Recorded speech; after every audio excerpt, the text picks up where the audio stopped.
而且这些年来，从欧洲来的访宾非常非常多，是不是？是哦，越来越多。我现在可以讲，因为我现在在外交部哦，对，真的是大家真的是忙翻了哦。真的吗？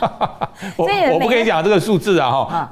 这紧接下来1-2礼拜哈，我一只手指都数不出来哈，有多少欧洲的，我讲欧洲的访宾要来台湾。真的啊？对，所以各国的议会啦什么的都。以前的不竟然会这样啊？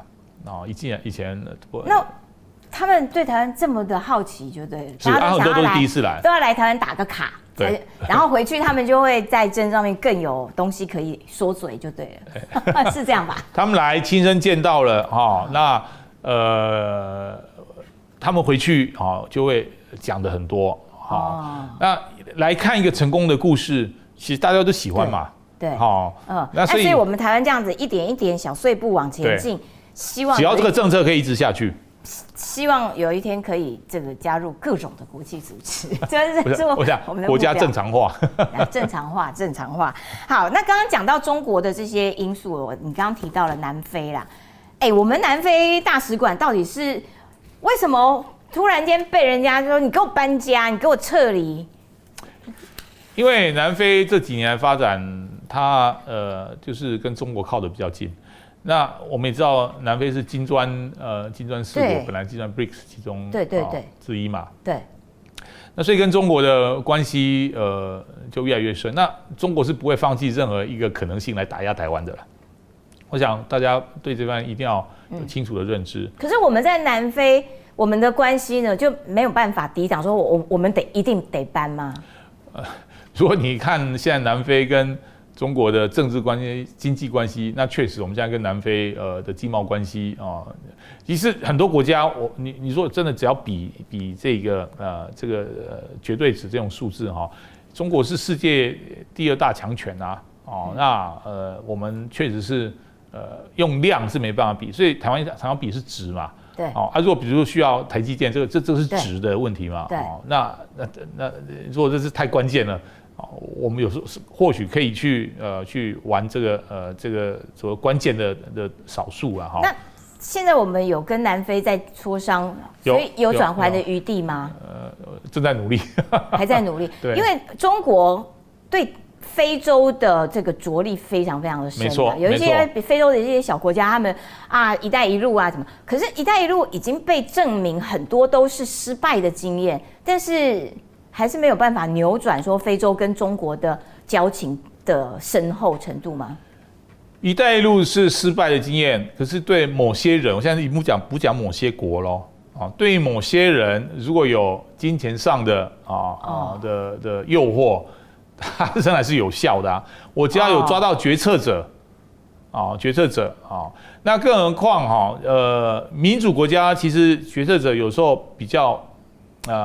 我现在再给大家讲一个东西，就民主国家如果是在一个比较先进民主国家因为所有事情都公开透明，对所以你抓某个决策者，你有时候没有用，因为还是有司法法律在那边嘛。那民主国家因为是透过选票，透过选票，那选票每个政党都有它的所谓政治原则嘛。对，政治原则有时候是没办法交换的经济是可以立即交换我今天是你的竞争对手，但明天我就被你买走了，在经济上这些都被允许的。但政治上做原则，你把原则做交换，你可能第二天就垮掉了。对，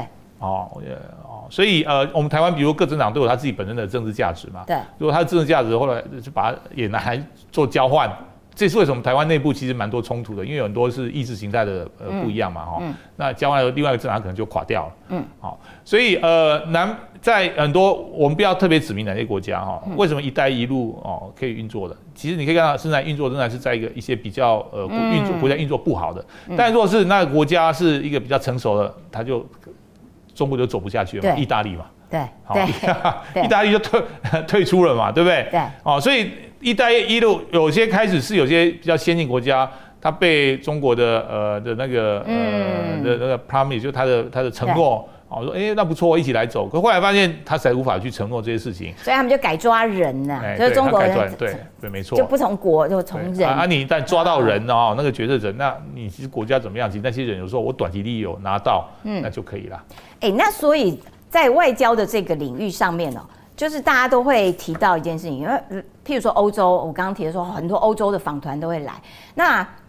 大家都会关心说，那所以你跟我们这么好，那万一台湾有事，你们会不会施以援手？你们会不会有实质的动作来帮忙台湾？那面对这种问题，他们会怎么？你问人民有些人民他说不了解，他说我当然我干嘛理你有就对很喜欢台湾，说他们一定会来，但他又不是决策者，决策者在这方面他绝对不会轻易松口的这是所有国家都是一样。你在那个什么我们讲说，比如以哈战争如果比如我们是一个正常的，假设我们是一个正常国家，说台湾要不要出兵去帮助以色列？你觉得我们回答会是什么？在正常的情况很难讲，对不对？说不出来。你在什么支持哪一边也是很难讲的事情嘛。但是我非常相信，就是说我刚才讲说，其实这6年来讲，我不再认为过去这个世界就是说是这么黑白，也就是说，比如说现在台湾有很多中国刻意制造，还有我们因为长期被国际社会孤立，我们没有信心，就讲说我们永远是会被背叛的，我们永远是人家的竹子竹子就是那个竹子但我并不这么认为。其实大家要知道一点就是说现在台湾因为越来越开放，我们出国的人越来越多我们到世界各国，你现在走到哪里都有台湾人，2300万人不是一个小国。大家知道，以色列就有800万人而已那个北欧很多国家就500万、800万，我们不是一个小国，我们到处都可以见到台湾人。我们又爱旅行，所以台湾现在跟很多国家的关系已经不是2个国家，其实如果要走到2个国家，首先应该是2个人民之间的关系。2个国家的人民因为有很多交往，很多交往然后甚至很多两边的经济关系、两边的教育关系，还有两边的互相欣赏。我觉得台湾人很多人喜欢欧洲文化，也不既然是法国，很多人喜欢英国，很多人喜欢北欧很多人喜欢意大利我们去意大利学习很多那这些国家看到这么多台湾人，平常聊天也都会成为朋友我讲个例子好了我想你本来也应该可能会问我的，我想大家都记得，去年马克龙不是去访问中国的时候，发表说法国不愿意卷入中美中冲突里面。大家那时候那时候我不知道被邀请，我不知道被要求去就邀请多少次上法国电视台。你知道法国电视台都要我去骂马克龙，那我怎么可以骂他？我不可以，我是当地的驻使后来讲到他们也当然就有很多讨论然后后来他们讲说不要再问那个台湾大使了，反正他也不会骂那个马克龙的。但我要讲的重点是什么？就是说整个社会是反对那时候马克龙的说法的。那时候马克龙很惨，不只是法国社会反对，整个外交团都反对我认为甚至连法国政府里面很多人都不认为这样的说法是恰当的。所以我要回到刚才，一个国家背叛一个国家，已经有时候不是，如果这2个国家的关系深厚，已经不是一个国家领袖可以决定的事情。所以我基本上不认为我们台湾会被背叛。对，我说你说被一个小的国家背叛，有可能，如果这关系只是建立在2国的政治领袖，比如说美国背叛阿富汗，美国背叛阿富汗，我会觉得后来我们台湾也不要一直拿这个，因为基本上美国跟阿富汗没有什么社会之间的连接他的关系是2个领袖，因为那个时候的阿富汗总统是基本上是个美国人嘛，我记得他好像是 IMF 什么总裁，美国长大的那个嘛，所以是美国，他跟美国个人关系很好。但你要知道，如果只是在2个人关系，有时候连夫妻都会互相背叛，朋友都会互相，那是很容易背叛的。我知道你的意思，你就说其实台湾跟世界的交往是一层又一层往上堆叠起来，这种关系才有抓地力，才有稳固性。才有抓，它就是像一棵树嘛。他说都是盘根错节，整个的话，那你要把它推倒没那么容易。那对于这个欧洲世界来讲，他们现在欧洲有俄乌之间的战争，那他们对于印太地区的这一块的关注程度会不会因此而减少？印太也是和平关键很多事情其实不是说100里面你放了多少资源在那边，你可以100%关心欧洲战争，也100%关心印太大概可可以做是说，是你放多少资源。可是资源这种东西哦，你说你要放，万一印太方你能再放多少资源下去？那时候就有可能说百分比。可是你放多少资源，也不是因为你的感情问题。好，我对肯定感情，但是因为很多现实利益，我可能要放更多资源在那边。但是无论如何，我对你这边如果是有感情、有利益的话，我一定会放资源下去的。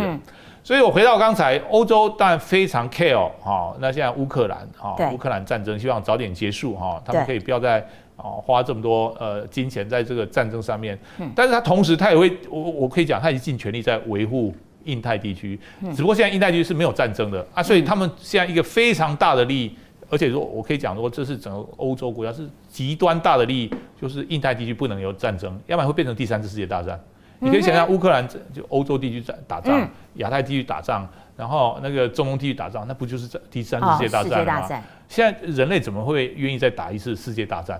对，所以所以他们也极力在预防，极力在预防，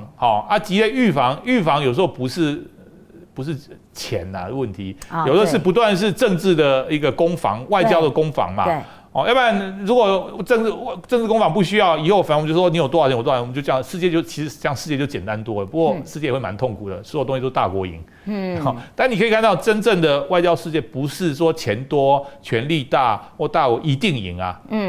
很多事情。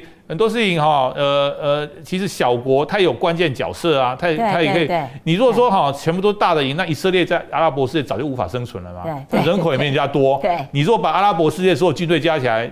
它也没有人家那个军人多。那如果说以政治力阿拉伯国家把所有，它如果真的是一个国家团起来，以色列政治力也不可能比它大啊。阿拉伯国家在世界的支持跟以色列在世界支持，你要看不一定是以色列多呢。那以色列就是可以玩到就是关键少数那同样它可以跟一些决策者是有比较好的关系，所以他在那边你看反而变得比较强大。对，所以他们最重要，他们对自己的训练也精实。对，他证明说让我让你不要随便欺负我。对，所以回到刚才就是说，欧洲绝对是非常关注印太地区，而且他们也。我甚至可以讲，就是用100%的力量在防止印太地区有任何冲突，也就是说防止中国入侵台湾。所以他们用了100%的力量在。对但是那个不代表钱，不一定。对，就各种管道，每次的见面，每次的那个外交的讯号你比如说我常常讲一件事情，我们算一算今年通过台湾海峡的欧洲军舰，法国才刚刚又通过了嘛？法国的、德国的、澳洲的，22年没有通过德国没有通过了荷兰我常常我讲400年来没通过，自从被离开台湾之后，可能就没有再派军舰过来。前阵子那个荷兰代表团来，我说你们是400年来没有派军舰，他们一直在笑，你知道吗？荷兰也来了，对不对？英国更不要讲也来，那日本不是欧洲国家，也是第一次派军舰穿越这个地方，这个都是一个讯息的传播连纽西兰其实军力很弱的纽西兰纽西兰也派军舰过来啦。所以大家都在透过这种方式，那这种方式并不是金钱可以衡量的。了解。说我非常关注这个地区的和平稳定，所以这个我想是我们台湾人要有自信要知道我们并不孤单，世界都在跟我们站在一起想要维持这边的和平，而且也支持台湾的民主自由。好，更爱我们的台积电，更爱我们的台积电。